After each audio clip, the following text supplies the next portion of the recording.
If I lost every dollar tomorrow, would you still love me? Ethan Carter asked, and the woman beside him laughed as though the question were too ridiculous to deserve an answer. 30 minutes later, Ethan would discover exactly why.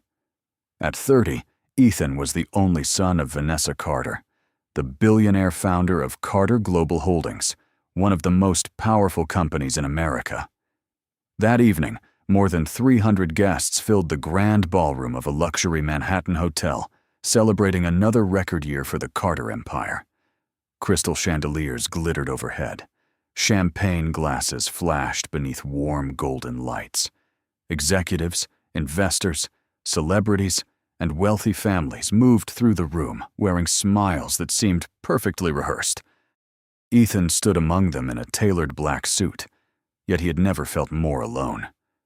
Tonight, he was supposed to introduce Brittany Hayes publicly as the woman he intended to build a future with. Brittany was beautiful, polished, and born into wealth. She knew exactly how to speak to powerful people, exactly when to smile, and exactly how to make Vanessa believe she belonged beside Ethan. Everyone called them perfect.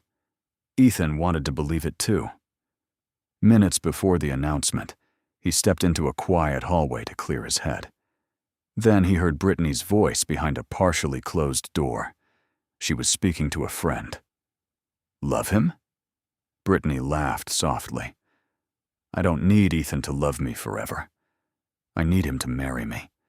Once I'm a Carter, nobody can shut me out of that world." Ethan stopped cold. His hand tightened around the speech he had planned to give. Brittany continued, unaware he was listening. "Do you really think I would work this hard for an ordinary man?" Something inside Ethan sank. Suddenly, every affectionate message, every expensive vacation, every conversation about marriage felt different. He walked away before Brittany could see him. Moments later, she found him near the ballroom entrance and slipped her hand around his arm. "There you are, baby. Everyone's waiting." Ethan looked into her smiling face and realized he no longer knew which parts of her were real. Across the ballroom, Vanessa watched her son carefully. Ethan removed Brittany's hand from his arm. "The announcement isn't happening tonight." Brittany's smile vanished. Ethan turned toward the crowded room, watching people laugh around fortunes, titles, and famous names. Then one thought settled into his mind. If his last name was the reason people loved him, he would find out who cared when that name meant nothing. And by morning, the billionaire's son had decided to become invisible. By 7 the next morning, Ethan had already made the strangest request Vanessa Carter had heard from him in 30 years. She sat behind the wide walnut desk in her Manhattan penthouse office, staring at her son as if she were waiting for him to admit he was joking. "You want to work inside my company as a cleaner?" she asked. Ethan nodded. "Not as your son. Not as the future owner. Just another employee." Vanessa slowly removed her glasses. She had built Carter Global Holdings from a small consulting firm into an empire with offices across the country. Very little surprised her anymore. This did. Because of Brittany. "Because of everyone," Ethan replied. He walked toward the window overlooking the city. "Last night only confirmed what I have suspected for years. People meet my last name before they meet me. They see the money, the company, the house, and everything changes." Vanessa studied him quietly. "And you believe carrying a mop will tell you who truly loves you?" Ethan turned toward her. "I think becoming invisible might show me who people really are." That answer silenced her. Vanessa understood something Ethan did not know. Powerful people often learned more from the way someone treated a receptionist, driver, server, or cleaner than from anything said across a conference table. Still, she warned him, "You may discover things about people you wish you had never seen." "I already did." Vanessa finally agreed, but she established one condition. Nobody inside Carter Global could know. Human Resources created a temporary employee profile under the name Ethan Cole. No executive privileges, no private elevator, no personal driver, no assistant. That afternoon, Ethan locked away his designer watch, exchanged his tailored suit for a plain gray maintenance uniform, and left his luxury car in the garage. The following morning, he rode a crowded subway into Midtown carrying a simple lunch bag. For the first time in years, nobody recognized him. Nobody moved aside. Nobody smiled because they wanted something. When Ethan entered the towering glass headquarters of Carter Global, the security guard barely looked at him before pointing toward the service entrance. Ethan almost laughed. He had entered that building hundreds of times through the marble lobby. Today, he was directed around back. His supervisor handed him a cleaning cart and assigned him 3 executive floors. Within an hour, Ethan discovered how quickly status could change human behavior. Employees walked across a floor seconds after he cleaned it without acknowledging him. One executive dropped a paper cup beside his cart and continued talking on the phone. Another snapped his fingers and told Ethan to clean a conference room immediately. These same people had once stood straighter whenever Ethan Carter entered the building. Now they did not even look at Ethan Cole. Then the elevator doors opened. Brittany stepped out wearing an elegant cream-colored suit, speaking confidently to 2 executives. Ethan stopped pushing his cart. His heart tightened.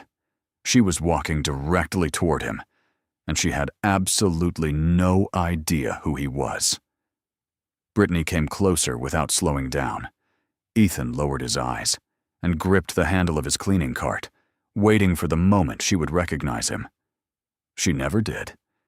Instead, she walked past him as though he were part of the furniture. Ethan felt something colder than anger settle inside his chest. Only 2 nights earlier, this woman had held his hand beneath crystal chandeliers and called him the man she wanted to spend her life with. Now, without the suit, the watch, and the Carter name, he did not even exist to her. Then Brittany stopped. "Cleaner," she called. Ethan turned slowly. "Yes, ma'am?" Brittany pointed toward a small coffee stain near the conference room entrance. "Someone spilled something there. Take care of it before the meeting starts." Ethan looked at the stain, then back at her. Of course. Brittany had already turned away. One of the executives beside her laughed quietly. "I swear, you have to tell some people everything." Ethan said nothing. He pushed his cart forward, knelt beside the stain, and began cleaning it. Seconds later, Brittany stepped backward while speaking and knocked her coffee from the edge of a table. The cup tipped over, sending coffee across the polished floor Ethan had just finished cleaning.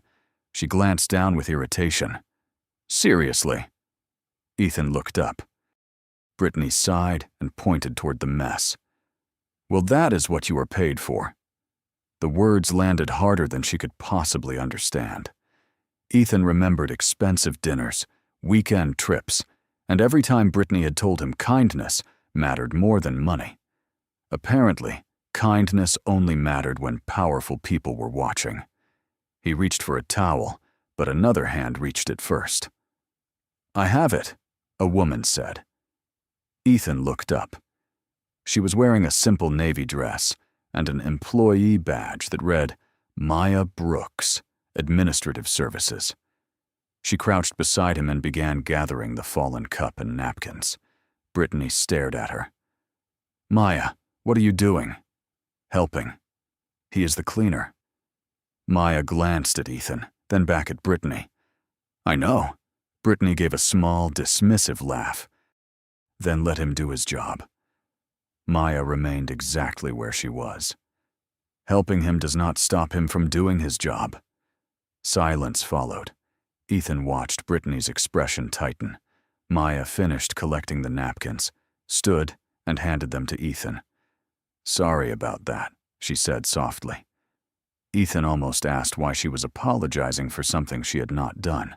Instead, he simply said, "Thank you." Maya smiled. Not the polished smile Ethan knew from charity galas or executive dinners.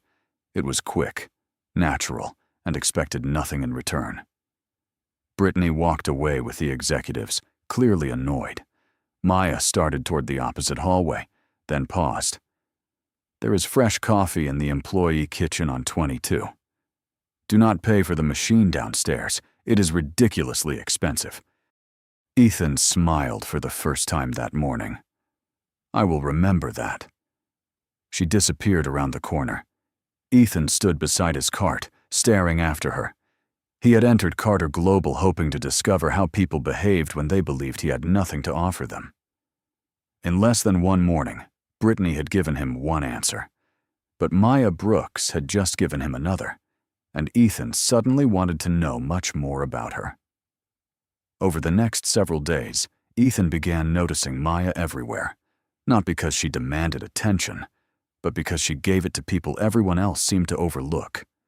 On Monday morning, she held the service elevator for an elderly maintenance worker, carrying 2 heavy supply boxes. At lunch, she sat beside a new receptionist who had been eating alone. On Tuesday, Ethan watched her calmly defend a security guard after an impatient executive blamed him for a visitor arriving late. Maya never made a performance of being kind. She simply treated people as though their job titles had nothing to do with their worth. That fascinated Ethan. By Wednesday, they had developed a small routine. Maya arrived on the 22nd floor shortly after 8 each morning, and somehow, there was always an extra cup of coffee waiting near Ethan's cart. Do not get excited, she told him with a smile. The kitchen makes too much anyway. Ethan smiled back. Of course, completely accidental. Exactly. What surprised him most was that Maya was not some perfect woman without ambition. She wanted more from life. She had worked at Carter Global for 3 years and hoped to move into project management. She took evening business classes twice a week and carefully saved whatever she could. One afternoon, while Ethan wiped down tables in the employee lounge, Maya sat nearby studying a spreadsheet during her break. You work here all day and study at night, he asked. That is usually how getting somewhere works when nobody hands you an elevator key. Ethan nearly laughed at the irony. Where are you trying to get? Maya looked toward the Manhattan skyline beyond the window. Somewhere I can make decisions, instead of always carrying out somebody else's. There was no bitterness in her voice, only determination. Later that same day, Ethan saw another side of her. A department manager named Richard Collins stormed into the hallway complaining that a conference room had not been prepared correctly. Ethan had followed the written schedule exactly, but Richard immediately blamed him. Maybe cleaning is more complicated than it looks, Richard said dismissively. Before Ethan could respond, Maya stepped out of the nearby copy room. Actually, the meeting was moved 20 minutes ago, she said. Richard frowned. Who asked you? Nobody. But Ethan followed the schedule he was given. Richard looked irritated, then walked away without apologizing. Ethan stared at Maya. You did not have to do that. I know. Then why did you? Maya shrugged. Because he was wrong. That simple answer stayed with Ethan all evening. She had defended him when there was nothing to gain, and possibly something to lose. The next morning, Ethan found himself looking toward the elevator before 8, waiting for her arrival. When the doors opened, Maya stepped out carrying 2 coffees. Completely accidental again? He asked. She smiled and handed him one. Obviously. Their eyes met for a second longer than usual, and Ethan felt something he had not expected when this experiment began. He was no longer simply observing Maya. He was beginning to care about her. And for the first time, the secret protecting him from another false relationship was becoming the very secret that could destroy a real one. By the end of the second week, Ethan had stopped thinking of his conversations with Maya as part of an experiment. He looked forward to them.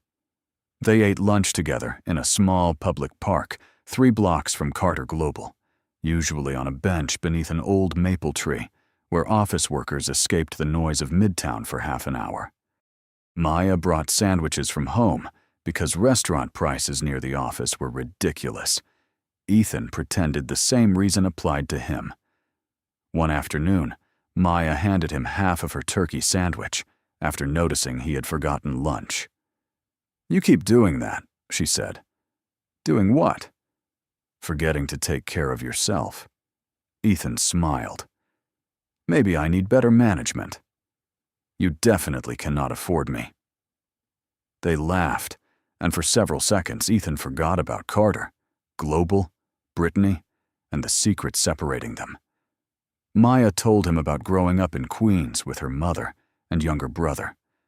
Money had often been tight, but her mother had taught her never to measure people by what they owned. Then Maya became unusually quiet. "I dated someone once who came from money," she said. Ethan felt his stomach tighten. "What happened?" "His family treated my mother like she was invisible. He kept telling me it did not matter, but he never defended her." Maya looked down at her coffee. "Eventually, I realized he loved me, only when loving me was convenient." Ethan said nothing. Her words landed painfully close to the truth he was hiding. "That is why I do not dream about marrying some billionaire," Maya continued. "I would rather build a simple life with someone honest." Honest. The word stayed between them. Ethan almost told her everything right there. He could have said his real last name. He could have explained the Gadla, Brittany, and the reason he had entered the company wearing a cleaner's uniform. Instead, fear stopped him. What if Maya changed the moment she knew? What if the easy conversations disappeared? "What about you?" she asked. "What are you looking for?" Ethan looked directly at her. "Someone who would choose me when there is nothing impressive to choose." Maya smiled gently. "Maybe you should stop assuming there is nothing impressive about you." Ethan's heart lifted, then sank under the weight of his deception. That evening, they left work together and walked toward the subway entrance. Maya suddenly stopped beneath the bright lights of a storefront. "Can I ask you something strange?" "Sure." Her expression became serious. "Promise me you are not pretending to be someone you are not." Ethan froze. For one terrifying second, he wondered if she knew. "Why would you ask that?" "Because sometimes you talk like someone who has lived a completely different life." Ethan could hear the traffic rushing behind them. This was his chance. Tell her now. End the lie before it grew larger. Maya waited. Ethan swallowed. "I am exactly the man you have been getting to know." Maya studied his face, then nodded. "Good." She smiled and continued toward the subway. Ethan followed, but the warmth he had felt moments earlier was gone. He had come to Carter Global to protect himself from another lie. Now, for the first time, he realized he might lose Maya because of his own. The offer arrived on a Thursday afternoon, and Maya had no idea Ethan was close enough to hear it. Brittany had spent days watching them together, noticing the shared coffee, the quiet conversations, and the way Maya smiled whenever Ethan appeared. To Brittany, it made no sense. Maya Brooks was ambitious. She wanted a better position. Why would she waste her time with a cleaner? Shortly after lunch, Brittany asked Maya to meet her inside an empty conference room on the 24th floor. Ethan was cleaning the executive lounge across the hall when he heard Maya's name. He stopped. Through the partially open door, Brittany spoke calmly. "I hear you applied for the assistant project manager position." Maya hesitated. "I did." "That promotion would change your life." "I hope my work is enough to earn it," Brittany smiled. "Work is only part of how companies operate." She placed a folder on the table. Inside was an offer that made Maya stare in disbelief.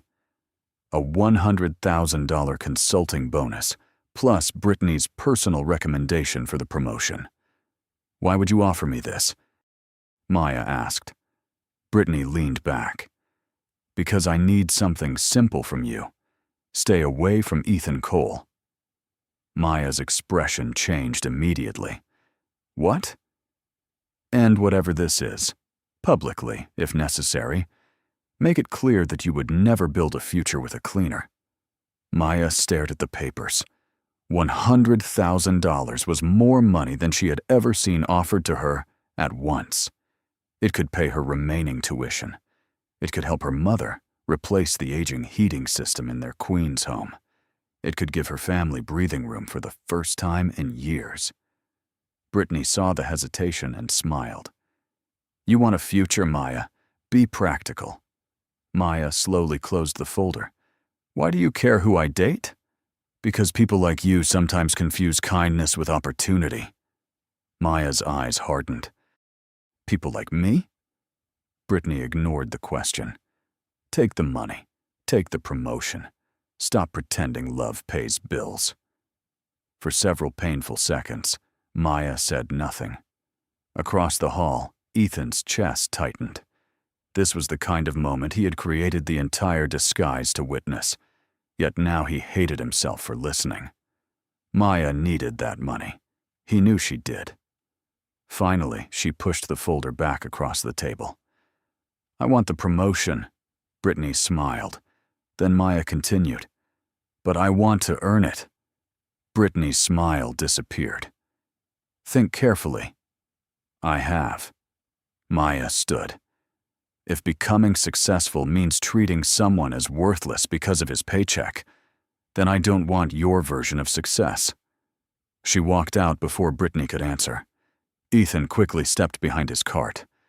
Maya emerged from the conference room looking shaken, but she did not see him. She disappeared into the elevator. Ethan remained motionless. He had his answer. Maya had chosen him when she believed he had nothing. But instead of relief, Ethan felt shame. She had just refused $100,000 rather than betray him, while he was still hiding the truth from her. He reached for his phone, ready to call her and confess everything. Before he could, a message from Vanessa appeared on the screen. The annual Carter Global event had been moved to tomorrow night. At the bottom were 6 words that made Ethan's heart sink. It is time to reveal yourself. Friday evening arrived faster than Ethan wanted. The annual Carter Global event filled the company headquarters with hundreds of employees, executives, investors, and invited guests. The main atrium had been transformed with elegant tables, soft lighting, and a raised stage beneath the enormous Carter Global logo. Ethan stood near the back, wearing the same gray maintenance uniform he had worn all week. Tonight, however, every person in that room would learn who he really was. Maya arrived in a simple blue dress and immediately found him. You came, she said. I almost did not. Why? Ethan looked at her and felt the confession rising in his throat.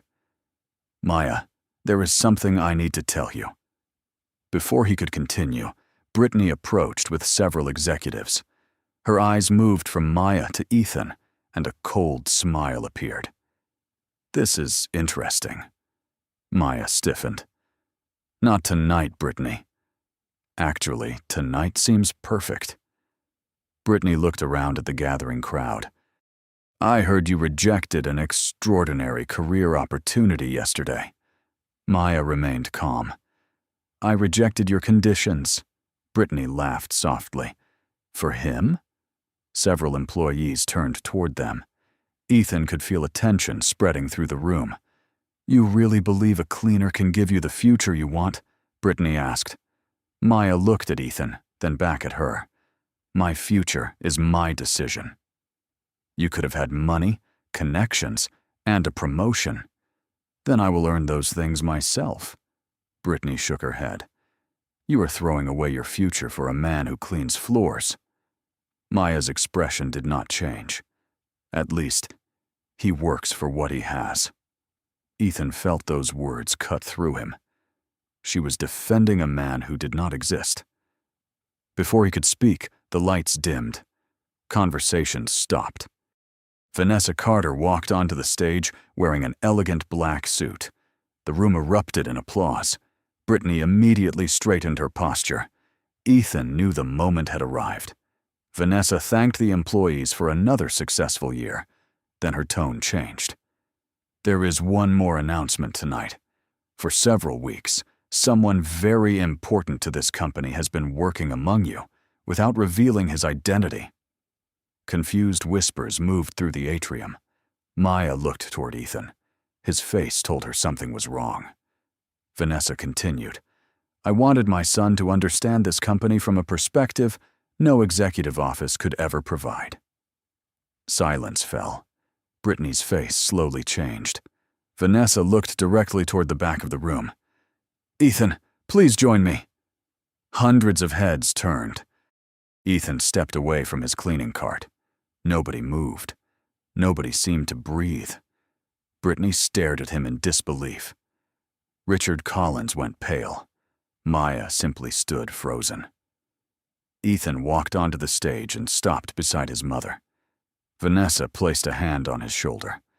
My son, Ethan Carter, will one day lead Carter Global. The atrium erupted in shocked whispers, but Ethan heard only silence. His eyes searched for Maya. She was already walking toward the exit. He rushed down from the stage and caught up with her near the doors. Maya, please. She turned, tears filling her eyes. Was any of it real? Ethan's voice broke. You were. Maya stared at him for a long moment. But you were not.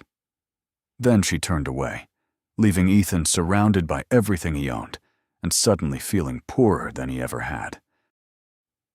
For the first time since the experiment began, Ethan wished Maya had cared about his money.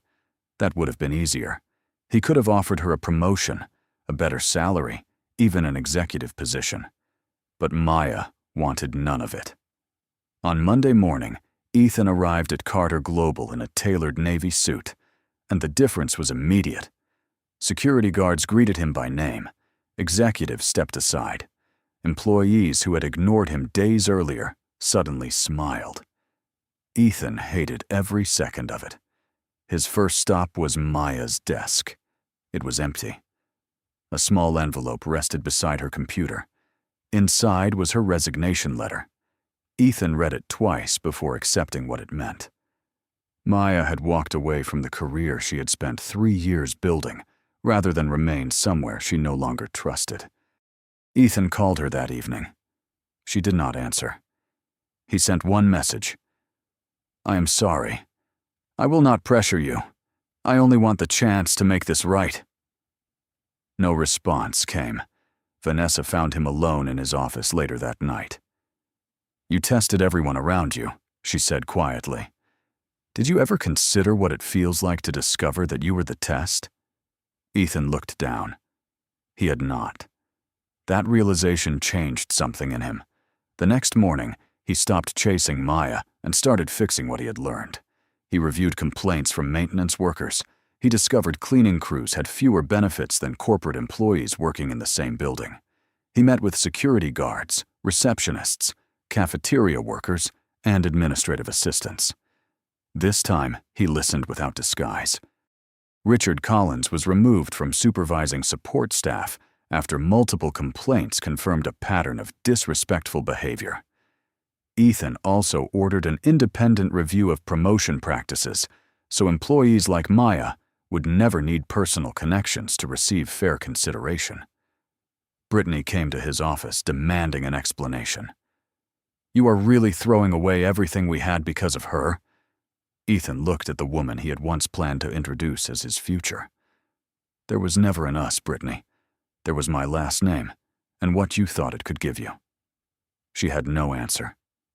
2 weeks passed before Maya finally agreed to meet Ethan at the same small park where they once shared lunch.